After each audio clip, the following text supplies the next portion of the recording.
ഇന്ന് P K Das institute medical സയൻസിൻ്റെ ആദ്യത്തെ ആരോഗ്യ മാസിക ഇവിടെ പ്രകാശനം ചെയ്യപ്പെടുകയുണ്ടായി. അത് ഞാൻ ആദ്യമായി അഭിനന്ദിക്കുന്നത്, എന്നെ കൺഗ്രാജുലേറ്റ് ചെയ്യുന്നത് അതിന് ചുക്കാൻ പിടിച്ച അനീഷിനെയാണ്, മെയിൻ പേഴ്സൺ.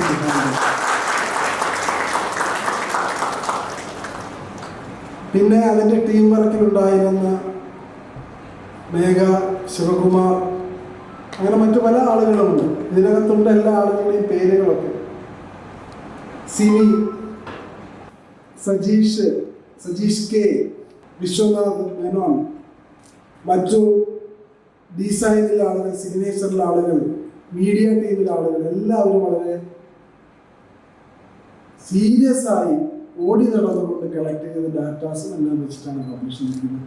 ഈ അടുത്ത ദിവസം ഉണ്ടായ കാര്യങ്ങൾ വരെ എനിക്ക് കൊണ്ടുവന്നിട്ടുണ്ട്. ഇവിടെ കൂടി ഓരോ ആളുകൾക്കും ഈ പ്രകാശന കർമ്മത്തിൽ പങ്കെടുത്തതിന് നന്ദി രേഖപ്പെടുത്തുന്നു. ഇത്രയും വലിയ ഒരു സൗഭാഗ്യം ലഭിച്ചതിന് ഇതിൻ്റെ ടീമിനെ ഒരിക്കൽ കൂടി അഭിനന്ദിക്കുന്നു. ഇതിൻ്റെ മുന്നണിയിലും പ്രവർത്തിച്ച എല്ലാ ആളുകളെയും സ്മരിച്ചുകൊണ്ട് ഇത് നിങ്ങൾക്ക് വേണ്ടി പ്രകാശനം ചെയ്ത് പ്രഖ്യാപിക്കുന്നു. എല്ലാവിധ മംഗളങ്ങളും നേരുന്നു. നന്ദി, നമസ്കാരം. നാലപ്പാട്ട് നാരായണ മേനോൻ തൻ്റെ വളരെ പ്രസിദ്ധമായ കണ്ണുനീർ തുള്ളി എന്ന് പറയുന്ന ഒരു വിലാപ കവിതയുണ്ട്. അപ്പം അതിൽ അദ്ദേഹം പറയുന്നത്, അനന്തമജ്ഞാതമവർണ്ണനീയം ഈ ലോകഗോളം തിരിയുന്ന മാർഗം അതിങ്കലെങ്ങാണ്ടൊരിടത്തിരുന്നു നോക്കുന്ന മർത്യൻ കഥയത്തൽ എന്ന് കണ്ടു. അപ്പം അതുപോലെ തന്നെ അത്ര വലുതല്ലെങ്കിലും അത്ര ഗഹനമല്ലെങ്കിലും വളരെ വലിയൊരു സ്ഥാപനമാണ് P K Das institute of medical sciences.